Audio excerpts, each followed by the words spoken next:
Hi, good morning to every one. நம்ம இன்றைக்கி discuss பண்ண போகிற topic immune system.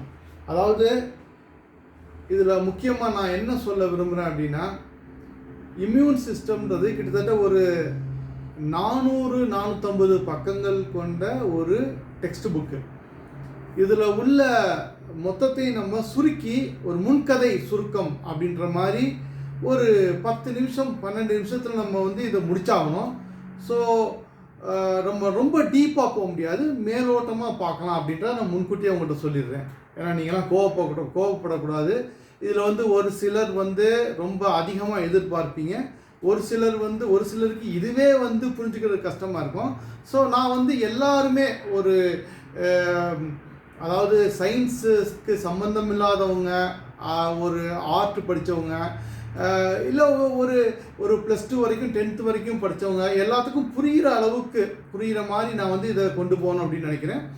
So let us start immune system. Immune system அப்படின்றத நான் எதோட கம்பேர் பண்ணுறேன் அப்படின்னா, டிஃபென்ஸ் சிஸ்டத்தோடு நான் கம்பேர் பண்ணுறேன். அதாவது ஒரு நாட்டுக்கு எப்படி பாதுகாப்பு அப்படின்றது முக்கியமாக இருக்குதோ, அதே மாதிரி ஒவ்வொரு மனிதனுக்கும் அந்த இம்யூன் சிஸ்டம் ஆனது ரொம்ப முக்கியமாக இருக்குது. அப்போ இந்த இம்யூன் சிஸ்டத்தில் ஃப்ரண்ட் லைன் இல்லை ஃபஸ்ட் லைன் அப்படின்னு சொல்லக்கூடியது என்னன்னு கேட்டிங்கன்னா பேரியர்ஸ். அப்போ பேரியர்ஸ் அப்படின்றது எங்கெல்லாம் இருக்குது நம்ம உடம்புல அப்படின்னா, ஸ்கின் ஒரு barrier, eye, ears, respiratory tract, intestine, genital tract, இதெல்லாம் ஒரு பேரியர்ஸாக இருக்குது நமக்கு. எப்படி ஸ்கின் நம்மளை பாதுகாக்குது, நுண்கிருமிகள் உள்ளே போக முடியாது.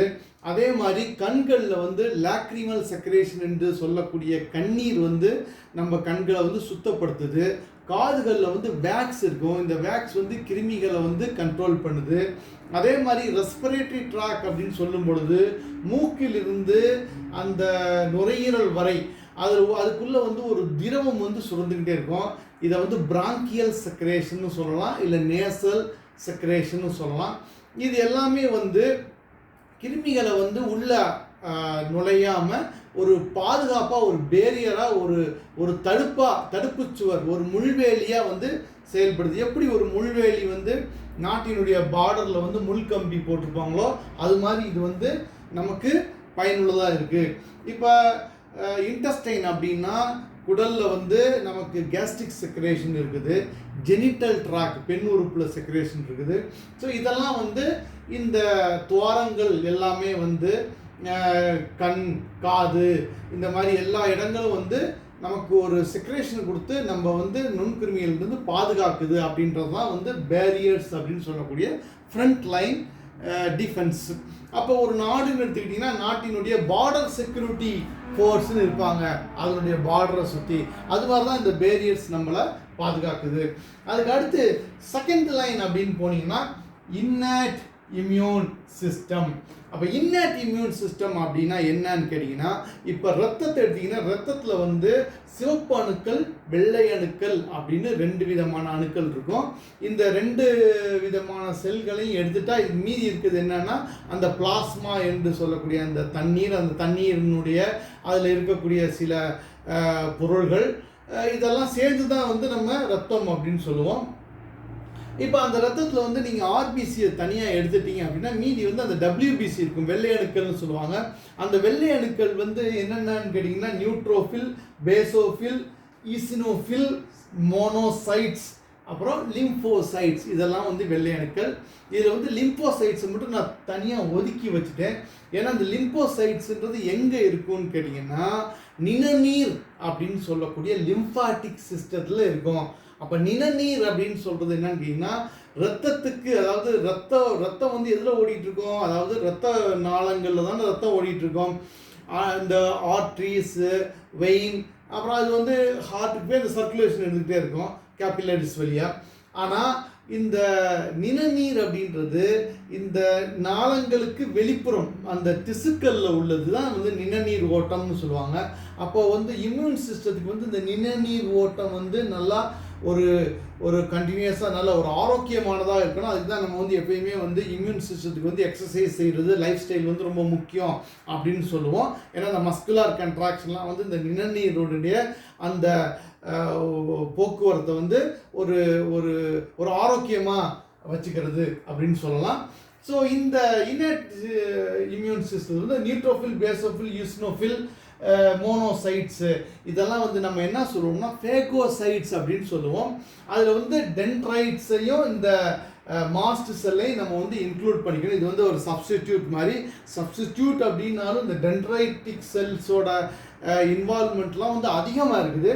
ஸோ இது என்ன பண்ணும் இதெல்லாம் அப்படின்னு சொன்னால், ஒரு மைக்ரோ ஆர்கானிசம் வந்துச்சு அப்படின்னா அந்த மைக்ரோ ஆர்கானிசம் அப்படியே எங்கல்ஃப் பண்ணிடும்.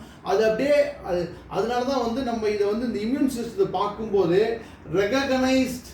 எப்படி ரெகக்னைஸ் பண்ணுது இந்த இம்யூன் சிஸ்டம், எப்படி எங்கல்ஃப் பண்ணுது, அப்புறம் அலாரம் எப்படி கோஆர்டினேட் பண்ணுறது அப்படின்ற வியூவில் தான் நம்ம இப்போ டிஸ்கஸ் பண்ணிகிட்டு இருக்கோம். ஸோ இது வந்து என்ன பண்ணுறோம், இந்த ஃபேகோசைட்ஸ் எல்லாமே வந்து அந்த கிருமிகளை எங்கல்ஃப் பண்ணி அந்த ஃபேகோசைட்ஸ்குள்ளே, இதெல்லாம் செல்ஸ் தானே, இந்த செல்ஸ் என்ன பண்ணும், உள்ளுக்குள்ளே நிறைய என்சைம் வச்சுருக்கோம். லைசோசோம்னு சில கிரானூல்ஸ்லாம் இருக்குது. இந்த கிரானூல்ஸில் உள்ள என்சைம்லாம் ரிலீஸ் பண்ணி அந்த கிருமியை வந்து அப்படியே கொண்டுரும். ஸோ இதுக்கப்புறம் என்ன, அந்த கிருமியை வந்து அது அழிச்சதுக்கப்புறம் அந்த கிருமியினுடைய சில பார்ட்டிகல்ஸ்லாம் இருக்கும் பாருங்க. அந்த பார்ட்டிகல்ஸை, இதுக்கு ஒரு டவுட் இருக்குது, இந்த பார்ட்டிகல்ஸில் எதுவும் வந்து ஒரு ஆபத்தான விஷயங்கள் இருக்குமா அப்படின்ற மாதிரி ஒரு டவுட் வருது.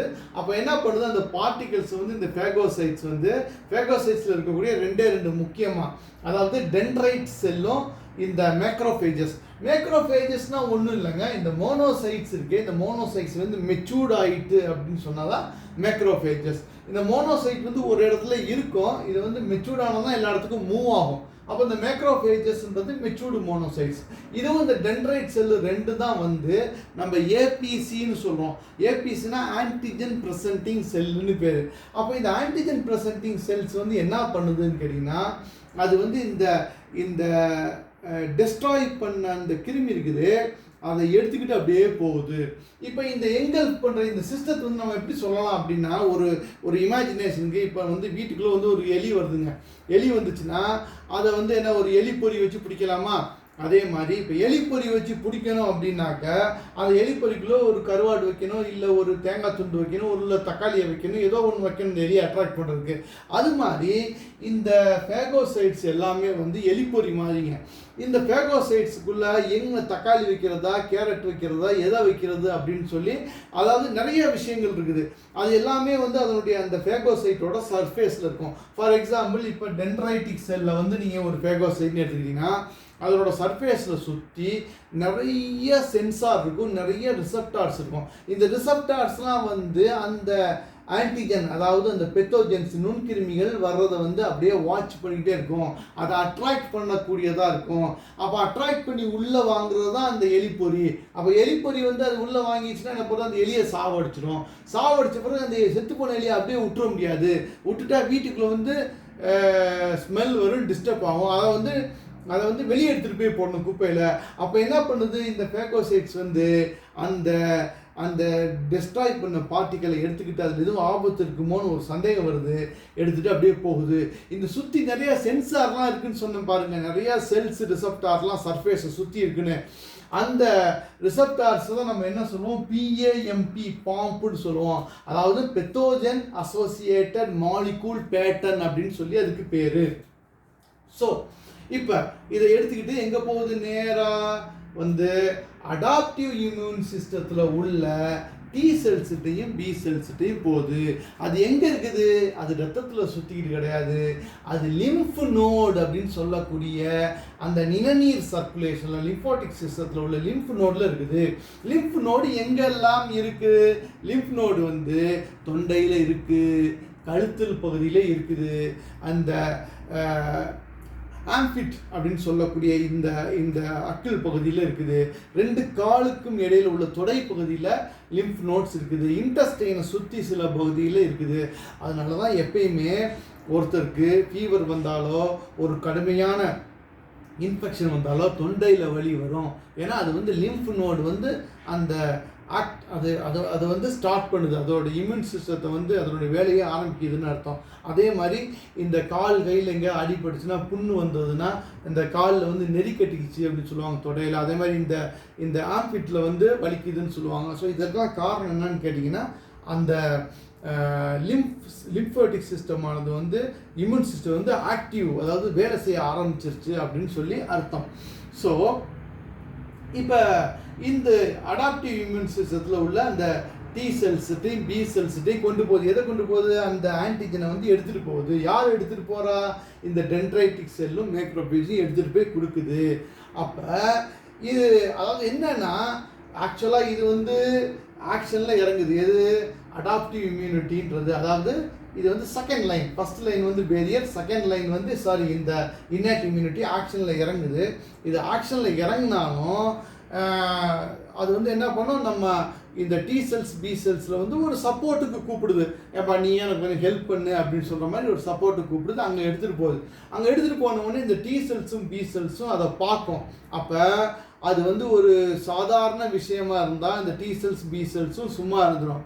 ஆனால் அது ஒரு வைரஸாக இருந்தால், அது ஒரு டியூமர் செல்லாக இருந்தால் அடாப்டிவ் இம்யூன் சிஸ்டம் அதனுடைய வேலையை ஆரம்பிச்சிடும். புரியுதுங்களா? அப்போ அடாப்டிவ் இம்யூன் சிஸ்டம் வந்து எப்படி அதனுடைய வேலையை செய்யுது என்ன அப்படின்றத நம்ம டிஸ்கஸ் பண்ணுவோம். இதுக்கு இடையில வந்து இப்போ இந்த டிஃபென்ஸ் சிஸ்டத்தில் வந்து பார்டர் செக்யூரிட்டி அப்படின்னு சொன்னேன். பார்டர் செக்யூரிட்டின்றது தான் வந்து இந்த பேரியர்ஸ் அப்படின்னு சொன்னேன். அதே மாதிரி இந்த இன்னேட் இம்யூன் சிஸ்டம் அப்படின்றத வந்து நான் எதனோட ஒப்பிடுறேன் அப்படின்னு சொன்னாக்க நம்ம இந்த லேண்ட் ஃபோர்ஸ் இருக்குல்ல, லேண்ட் ஃபோர்ஸோடு நான் ஒப்பிடுறேன். அதே மாதிரி இந்த அதுக்கப்புறம் காம்ப்ளிமெண்ட்ரி இம்யூன் சிஸ்டம்னு ஒன்று இருக்குது. காம்ப்ளிமெண்ட்ரி அப்படின்றத கிளாசிக்கல் ஆல்டர்னேட்டிவ் அப்படின்னு சொல்லி ரெண்டு வகையாக பிரிக்கலாம். இதில் வந்து இந்த காம்ப்ளிமெண்ட்ரின்றது வந்து எப்படி வந்து ஒரு நேவல், அதாவது ஒரு கப்பல் படை வந்து நம்ம நாட்டுக்கு இருக்குதோ அது மாதிரி கப்பல் படையினுடைய முக்கியத்துவம் வந்து பெருசாக தெரியாது.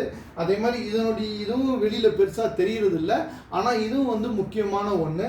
இதில் வந்து நிறைய மேக்ரோ மாலிகல்ஸ் வந்து ப்ரொடியூஸ் ஆகுது இந்த கிளாசிக்கல்லையும் ஆல்டர்னேட்டிவ். அதை வந்து C1, C2, C3, C4, C5, C6 அப்படின்னு சொல்லுவோம். இதனுடைய வேலைகள் வந்து இன்றியமையாதது தான். பட் அதெல்லாம் வந்து நம்ம டீப்பாக பார்க்க முடியாது. அதுக்கப்புறம் வந்து இந்த அடாப்டிவ் இம்யூன் சிஸ்டத்தை வந்து நம்ம வந்து ஒரு ஏர்ஃபோர்ஸ், அது வந்து ஏர்ஃபோர்ஸ்ன்றது எப்பயுமே ஒரு டிஃபென்ஸில் வந்து ஒரு முக்கியமான விஷயமா இருக்குல்ல, அதனோட ஒப்பிடலாம். ஸோ நம்ம திரும்ப வந்து அடாப்டிவ் இம்யூன் சிஸ்டம் வந்து கண்டினியூ பண்ணுவோம். Okay, thank you, have a nice day.